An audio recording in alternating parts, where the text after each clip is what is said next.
Respected friends, Islam alaikum to all of you who are watching and listening. Dear friends, if you have ever visited the Kaaba or Masjid-i-Nabawi, then surely you are familiar with that spiritual state which spreads over the heart and mind the moment one steps on those pure places, a peace, a light, far from the noise of the world that reminds a person of his reality and gives the message of closeness to his Lord.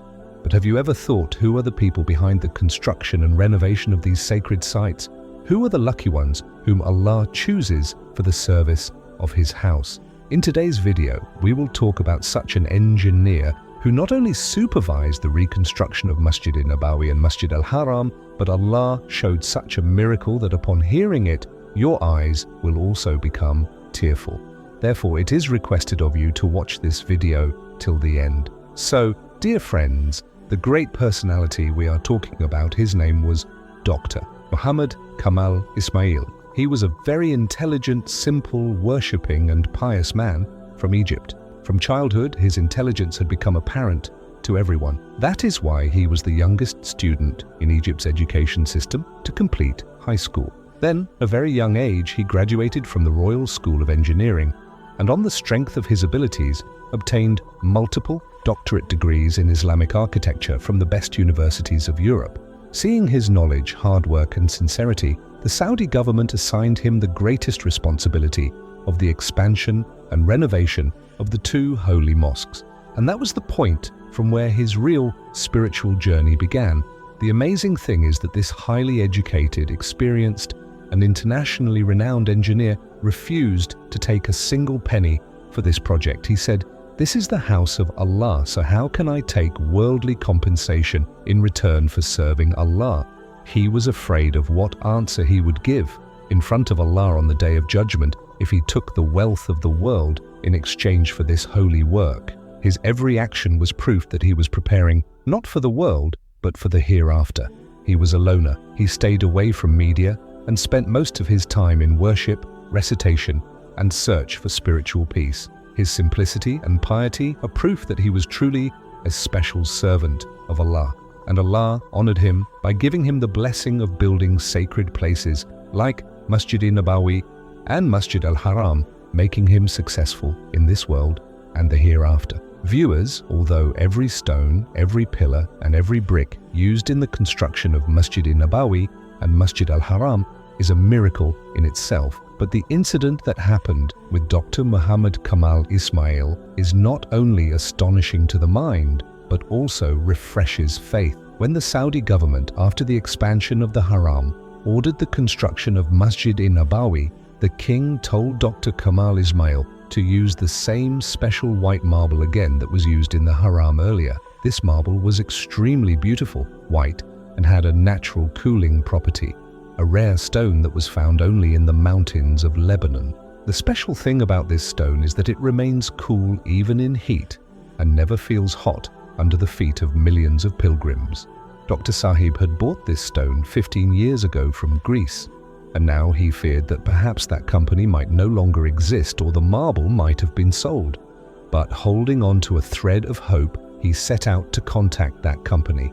When he reached the company's office, he found out that all that marble had been sold years ago. His heart broke, but while leaving he asked the secretary to find out, if possible, who had bought that rare marble.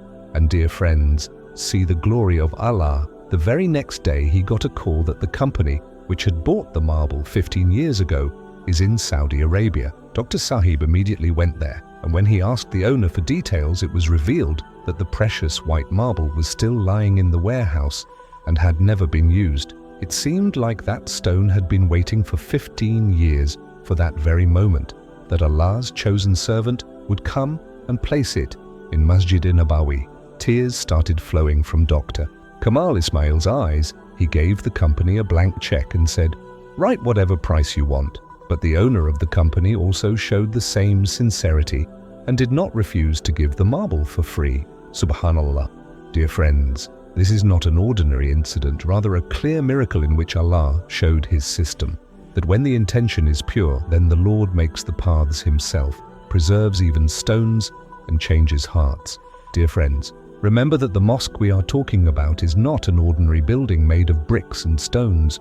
Rather, it is that place whose foundation was laid with the blessed hands of Prophet Muhammad Mustafa, peace be upon him. This is the same place where the Prophet Muhammad, peace be upon him, his camel, stopped by the command of Allah. And that very spot was chosen for the construction of Masjid al-Nabawi. The first brick, laid by the Prophet himself, was followed by equal bricks laid by the rightly guided caliphs, so that a message of equality and sincerity could be sent to the world. This is the same mosque around which were the rooms, Hujrat, of Hazrat Aisha, R.A., Hazrat Sauda, R.A., and other mothers of the believers. Anyone who prays here, remembers Allah, or sheds tears, experiences the revival of faith. Every step, every prostration, and every supplication here carries a special spiritual beauty. Millions of people come here every year and wholeheartedly pray, "O Allah, grant us the honor of performing even one prostration in the mosque of your beloved Prophet." This is the place where the hearts of Muslims from all over the world gather. People of every language, every race, and every country come together here for just one purpose: to connect with their Lord, to express love for their Prophet, and to seek forgiveness for their sins. Dear friends, think about how blessed those people are who were given the opportunity by Allah Almighty to serve, build, and protect this mosque. Dr. Muhammad Kamal Ismail was one of those chosen individuals whose simplicity, sincerity, knowledge, and devotion earned him the honor of serving Allah's house. This is not just a mosque made of stones, but a structure that absorbed the purity of intentions, the truthfulness of hearts, and the tears of worshippers. This is that sacred mosque whose protection is guaranteed by Allah Himself, and when its sanctity is threatened, Allah awakens His pious servants through dreams. One such miraculous event happened with Sultan Nuruddin Zangi. Allah showed him the same dream for 3 consecutive nights. In the dream, the Prophet Muhammad, peace be upon him, appeared and said, "O Nuruddin, come to my aid. 2 people are trying to reach my blessed body." Hearing this, Sultan's heart trembled, his eyes filled with tears, and without any delay, he departed for Medina. Upon arrival, he began an investigation very discreetly. Eventually, 2 individuals were identified who outwardly appeared to be devout worshippers and frequent fasters, but hidden in their hearts were evil intentions. When their room was searched, everyone was shocked to find a tunnel being dug, a tunnel that led directly to the resting place of the Prophet, peace be upon him. Seeing this scene, Sultan Nuruddin Zangi could not control his tears. He fell into prostration and thanked Allah for choosing him to protect the sanctity of his Prophet. After this incident, the Sultan had molten lead poured into the ground around the Prophet's grave to ensure that no one could ever attempt to reach it again. Friends, this wasn't just an event, it was a great miracle. It shows that Masjid al-Nabawi is not only filled with the prostrations of the faithful, but it is under the divine protection of Allah. Just as Dr. Kamal Ismail was chosen to build the mosque, Sultan Nuruddin Zangi was chosen to safeguard it. All of this is proof that when the intention is pure, when the purpose is sincere, and the steps are taken for the pleasure of Allah, then Allah Himself provides help. He sends dreams and creates the means for protection.